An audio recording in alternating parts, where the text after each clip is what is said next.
Хайырлы күн, хурматтуу достар. Добрый день, уважаемые друзья.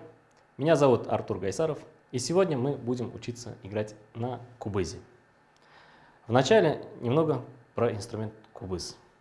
Кумыз, кубыз, варган, хомус, мунхарп, джузхарп, мунтромель. Названий у этого инструмента много. Он после ударных инструментов, наверное, второй по распространенности среди народов мира. Надо сказать, что Роберт Загретдинов и Миндигафур Зайнетдинов являются виртуозами, кубызистами мира.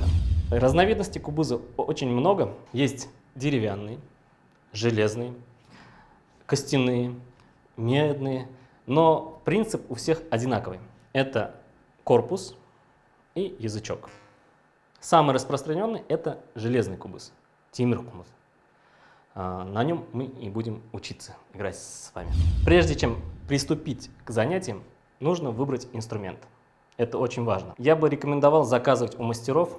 Обратите внимание, чтобы корпус был жесткий, и когда вы даже чуть-чуть нажимаете, у вас не задевал язычок. Потому что то, что продается в сувенирных магазинах, оно является сувенирной продукцией. Они различаются по тональностям. Есть низкие, высокие. Рекомендуется тональность ля мажор, соль мажор. Так как мы учимся играть на башкирском кубызе, он должен быть как минимум с мягким язычком, ни в коем случае не якутский. У якутских очень жесткий язычок, и там надо ударять уже не пальцем, а кистью.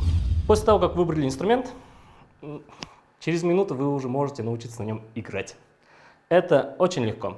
Берете инструмент в левую руку, если вы правша, в правую руку, если вы левша, таким образом, скажем так, как шприц. После этого делаете рукой вот так. Главное, чтобы язычок не задевал ни руки, ничего-либо другого. То есть свободно ходил. Следующий этап мы взяли крепко, приставляем к зубам. Ни к губам, не кусаем зубами, ни что-либо делаем, просто приставляем. Корпус приставляется к зубам, язычок проходит между зубами.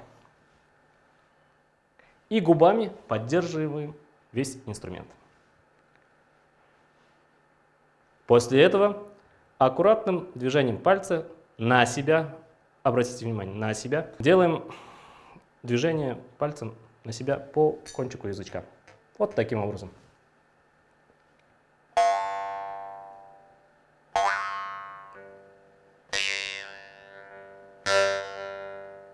Все.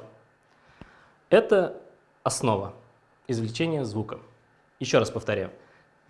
Ставим корпус к зубам, приставляем, губами обжимаем, придерживаем, чтобы он не двигался ни горизонтально, ни вертикально. Если вы сделаете удар от себя и неправильно поставите кубыз, вы можете повредить эмаль зубов. Внимание, удар на себя.